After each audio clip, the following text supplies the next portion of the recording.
Thank you, Mr. Speaker. This amendment is very simple. It deals with a man named Gary Gensler, who is the head of Securities and Exchange Commission. He has been implementing woke policies and abusing the rulemaking process. One of the Securities and Exchange Commission's primary responsibilities is to protect investors. However, rather than implementing his rules to protect and grow investments, which he's supposed to do, Mr. Speaker, Gensler is focused on catering to the left-wing mob. He's forcing companies to prioritize Green New Deal-style climate initiatives and diversity quotas over the interest of investors. Additionally, Mr. Speaker, Chairman Gensler has abused the rulemaking process, which he's been called on the carpet by both parties. He continues to put forward many highly controversial rules with little time for public comments. During the last Congress, Republicans and Democrats both expressed their concerns, as I mentioned, regarding Gensler's habit of proposing rules without allowing adequate time for public comment.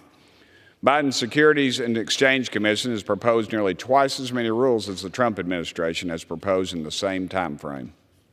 This drastic increase under Gensler's leadership demonstrates where his real priorities lie, Mr. Speaker. He's more committed to pushing a political agenda on publicly traded companies, which he has no business doing, than performing his official duties as chairman of the Securities and Exchange Commission.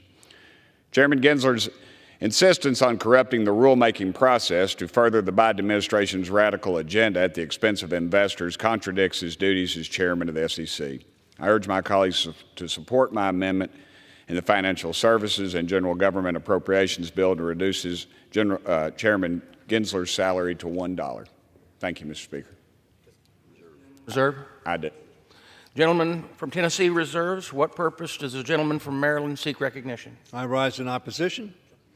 The gentleman is recognized for 5 minutes. There have been over 55 of these amendments. There have been some passed on voice vote. Everyone put on the roll has lost, and this one will lose. It is a non-serious amendment and not offered as a serious effort to legislate, as so many requested be done, which is why they wanted so many amendments. These are not serious amendments. I oppose them. Reserve? Does the gentleman yield back? I'll reserve. The gentleman from Maryland reserves. The gentleman from Tennessee is recognized. Yes, sir. I'd like to yield 2 minutes to my friend and mentor, the gentleman from Arkansas. The gentleman from Arkansas is recognized for 2 minutes. I thank my friend from Tennessee, and I rise in support of this amendment. Now, to be clear, I have a record throughout this entire appropriations process that will demonstrate that I am not a supporter, writ large, of the Holman Rule. I personally think it's been overused. And the record can be reflected that I don't think I am on the record for voting for any of the Holman rules to date. So I want to make that disclosure up front. But that's just a personal opinion. That is what I believe. Holman Rule is a serious tool in Congress. And I think we have to be careful when we are establishing precedents on the use of it. But I do think there are times when the Holman Rule is justified. And unfortunately, in my opinion, the Securities and Exchange Commission under Chairman Gary Gensler is an example of a time when I think the Holman Rule can be used as a messenger to the SEC chairman. The health and vibrancy of our markets and our economy at large can be tested by an aggressive and overzealous rulemaking agenda.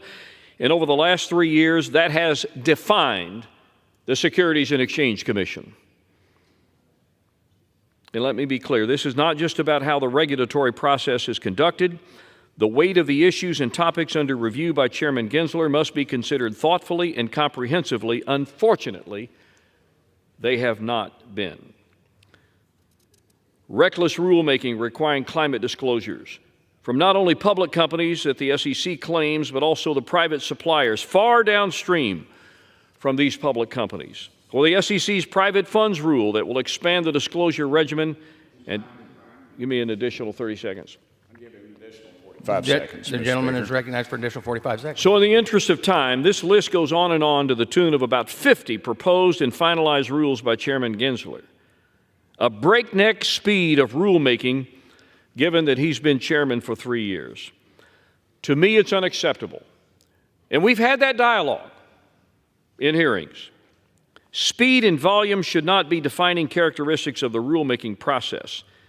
So I stand with the gentleman from Tennessee and the gentleman from South Carolina, the authors of this amendment, and I will support this Holman rule in this particular case.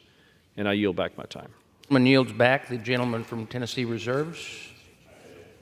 And the gentleman from Maryland is recognized. I yield back. Gentleman from Maryland yields back. The gentleman from Tennessee has 15 seconds. Thank you, Mr. Speaker, and I want to thank, as I said, my friend and mentor, the gentleman from Arkansas, who when I first got up here was probably one of the most influential persons in my life on this floor. So I want to thank him for his friendship and his support on this amendment. Thank you, Mr. Speaker. Gentleman from